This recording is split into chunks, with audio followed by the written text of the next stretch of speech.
Imagine a sleek black aircraft gliding silently beneath a moonless sky. Not a propeller, not a piston engine, only the hum of a turbine concealed in darkness. A weapon so advanced it would change the very fabric of warfare. What if one single Northrop Grumman B-2 Spirit stealth bomber existed in the skies of 1944? Picture the swirling chaos of World War II, the roar of fighters and bombers, the thunder of flak, and the stink of burning cities. Now add one ghost in the night, an invisible bomber slipping past radar, undefended, unstoppable. Berlin, London, Tokyo, all vulnerable. The war's trajectory suddenly tilts. One plane, one mission, one moment that changes everything. This is not science fiction. It's a speculation so bold, it forces us to rethink the entire Allied strategy, the Luftwaffe's desperation, and the Empire of Japan's endgame. How would the leaders respond? What would the crews feel?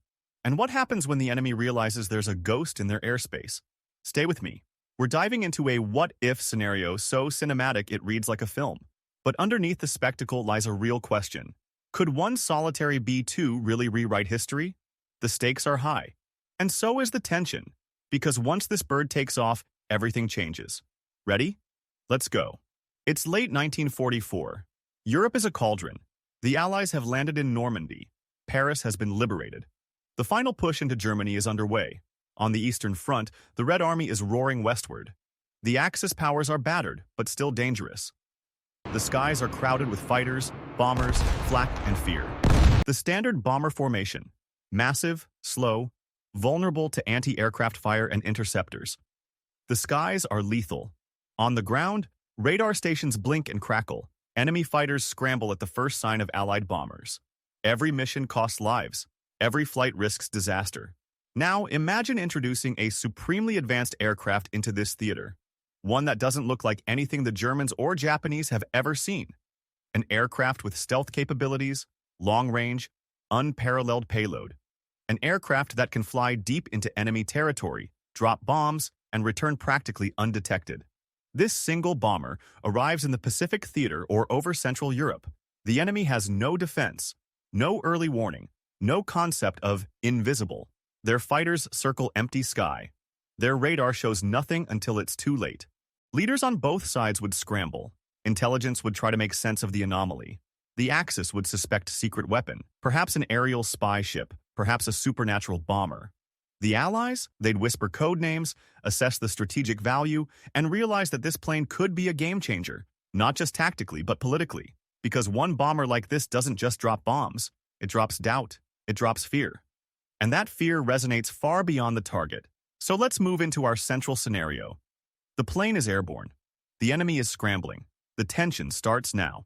At dusk, our B-2 lifts off from an Allied forward base, say England's Norfolk coast or a secret Pacific island. Engines silent in cruise mode, radar cross-section minimal, heat signature suppressed. It flies low, hugging valleys, rivers, shuddering to avoid radar pulses. On the ground, German Luftwaffe operators glance at their screens and see nothing, only static. As the bomber slips across enemy lines, it passes through heavy flag zones near Aachen or deep over the Japanese home islands. Anti-aircraft guns blaze in past missions, but tonight they fire at shadows. The bomber sweeps west to east, unaffected. Deep in the Reich, alarms finally sound. Fighters scramble but catch nothing. The B-2 is already over Berlin's outskirts by midnight. Bomb bay doors open, silent, reflective. The weapons. An array of modern high-explosive bombs.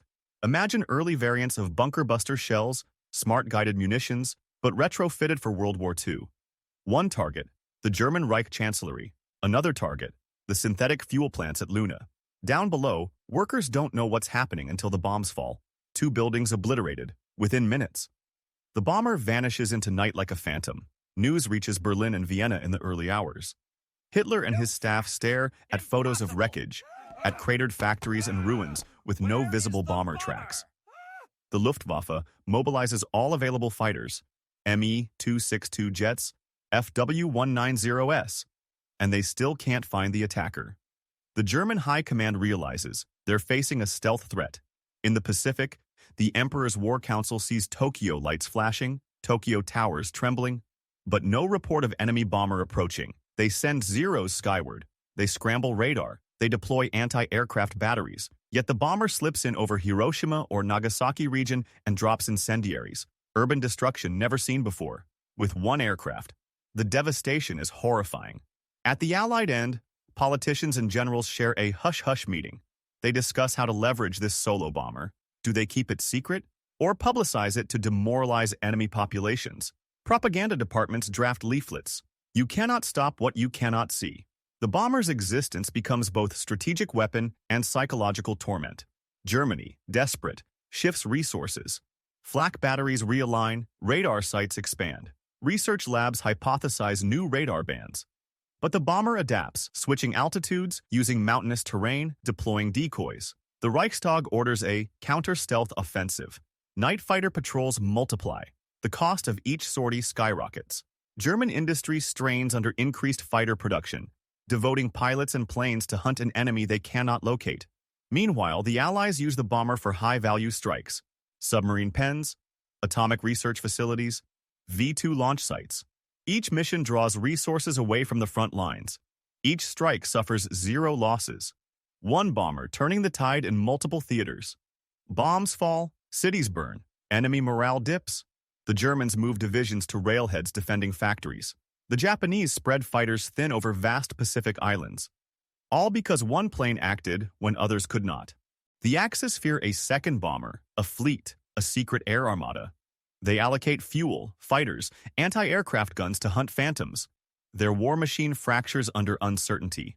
And then the bomber hits again, this time in Berlin's Tiergarten, taking out Gestapo headquarters. No warning, no intercept. Panic spreads. The stakes escalate. The war's momentum shifts. What was once a stalemate becomes unstable. The bomber did more than bomb. It haunted, it provoked, it disoriented. By the summer of 1945, the war's map is changing faster than ever. The bomber's strikes have crippled Germany's synthetic fuel output. Panzer divisions grind to a halt. The Reich's Air Force is down to token sorties. From Tokyo to Berlin, the word spreads. An invisible war machine hunts us. Civilians in cities look skyward in terror. Police sirens everywhere. With the bomber's presence known, the Axis High Command finally realizes something radical must happen. In Germany, a daring counterattack is ordered. Secret night fighter squads, bold radar sweeps, suicide flak missions. But the bomber anticipates them, camouflaged, ghost quiet, unpredictable. In Japan, the Navy diverts aircraft carriers and fighters to home defense, leaving the Pacific offensive weakened. The Allies exploit this gap. Islands fall faster, supplies choke, the bomber's impact ripples outward.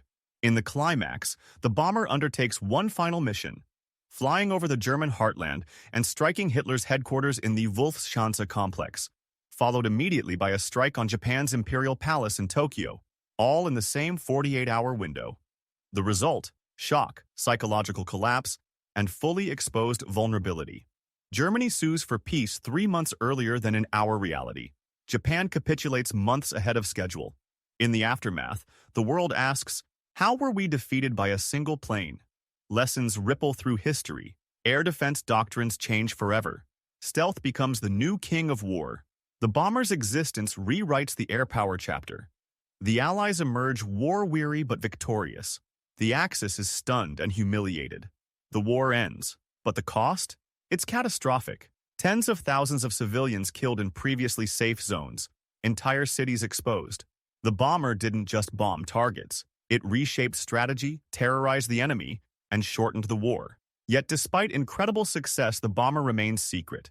Buried in archives, mythic. Historians puzzle over that single plane incident. The world wonders what might have happened if the Axis possessed a similar weapon. The technological arms race accelerates. The dawn of the nuclear age is joined by the age of stealth, and the world enters a new era of airborne vulnerability. This climax and fallout answers the question, yes, one B-2 in World War II would be a game-changer, but it would also create new questions, ethical, tactical, and historical, that echo into the Cold War era. So here we are, a single stealth bomber inserted into World War II. We've followed it from takeoff, through infiltration, escalation, and to the final collapse of the Axis powers.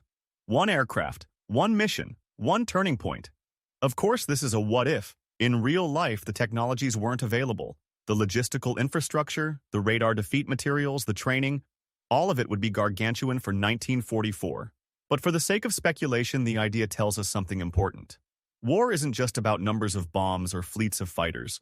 Sometimes it's about surprise, deception, psychological shock, the unseen. Imagine if you were in the bomber's cockpit, flying into the heart of the Reich at night. What would it feel like, alone, flying the impossible, striking where no one expects? The tension would be immense, the responsibility colossal, and at the end of the mission, the world would never be the same. Now I want to hear from you.